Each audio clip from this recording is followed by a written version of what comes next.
Everyone thinks queuing up no-fill and coming out on top is an impossible task. Guess what? They're wrong. We've all been in that situation where we are playing matches with our friends and they happen to go down without knocking anyone. It's time for you to clutch up, but you start to get nervous and your heart beats real fast. You really want to impress your friends with a 1v3, but end up getting humbled every single time. No one is expecting you to 1v3, but you just feel bad about yourself when you can't do it. You might be thinking, I'm not Aceu, or I'm not a pro. I can't possibly 1v3. I don't even have a 4K or 20 bomb. I used to be in that same situation, but what if I told you we were all wrong and anyone could learn the 1v3 like Aceu? By the end of this video, you'll be able to clutch up most of your 1v3 situations or even play no-fill and win games. I searched for 5 things that Aceu did in order to turn him into a 1v3 beast. I watched his YouTube gameplay, his streams, and even got the same haircut as him. The thing is, at the time of this recording, I was really hungry and had no food in my fridge. It was one of those nights. So my friend made a deal that if I'm able to prove that these solutions can let me or anyone 1v3, then she would pay for my food for the night. If not, then I guess I'm eating ice for dinner. When I was about to start learning, my friend told me that I probably shouldn't waste my time because you have to be really good at Apex in order to kill squads consistently. And she really didn't think I could do it. I could feel the inner misogynist wanting to come out. I decided to just ignore her and just get to work. But I did start to question myself, like if it was even possible for me to solo squad. Me, a nobody. I started playing Apex in season 12, so I wasn't that experienced. Plus, it took an incredible amount of skill to wipe squad while consistently getting 4K and 20 bombs. I don't even own a 20 bomb badge. It doesn't matter though. I'm gonna put all my fears behind me and just go for it. After several hours of watching Aceu, here are 5 things I found that could lead anyone, even you,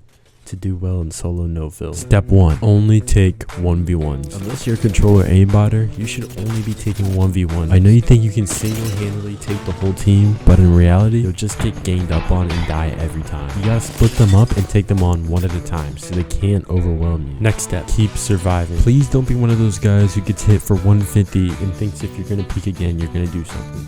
Just heal, bro. Step 3. Always be moving. Always be pressing your movement keys on your key. Wait, you said everyone's on roller now? Always be moving your joystick. You don't want the enemy to know what you're doing or where you're coming from. Next is be aggressive. I'm tired of seeing people huddle up in buildings with rampart shields or just plain out camping. If you want kills, actually try to kill people. My last and favorite part is use a movement legend. I like to use Wraith. You need to just use a legend that'll help you escape when your teammates have a buddy system in place. And if you combine all those, you're gonna get smooth 1v3 gameplay. My first attempt, I got a flatline and an R99, and I'm really good with those guns.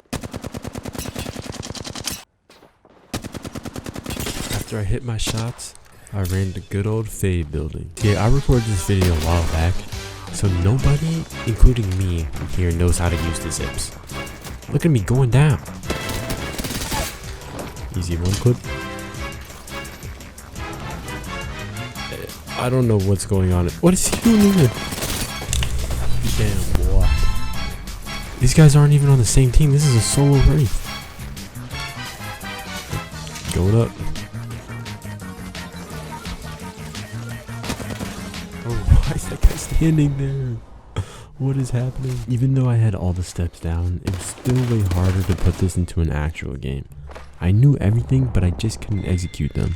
And it seemed like today all the little Timmies had a meeting and decided I was not allowed to complete this challenge. I'd gone through 3 games and I was ready to give up. Then for some reason I remember my goldfish that died because my dad forgot to feed him for a while. And to honor his death, I came up with a solution. These rules worked for Aceu, so they'll definitely work for me. I just have to remind myself of them when I play. And when I was able to realize my mistake, I got this. I started to apply Aceu's rules to every single part of my fights. Keep it 1v1, stay on the move, heal when I need to.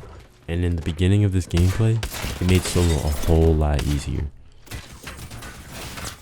I stopped doing stupid things I would usually do and just played like Aceu basically.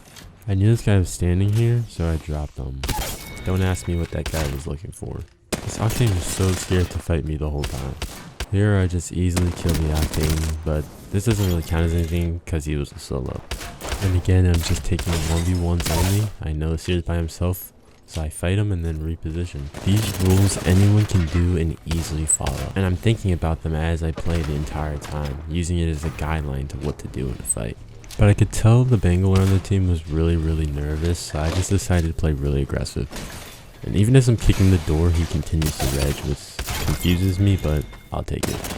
And here's when things got interesting. It was the end of the game and I was starting to get a little nervous because I was almost about to get a win solo, so. It turns out the guy I was fighting was streaming the whole time. And him and his team are having a little discussion whether it's Fade or Aceu. And if that doesn't tell you that these tips actually work, then I don't know what does. Because they literally thought I was them. I didn't really even do anything too crazy either. I just followed the tips and tricks. Now is the last squad. They already had one knock, so I was thinking it was just going to be an easy cleanup. But I made a mistake. Jumping in too fast without getting enough information. I was getting really nervous now, so my aim was starting to get a lot shaky, but I got a quick knock.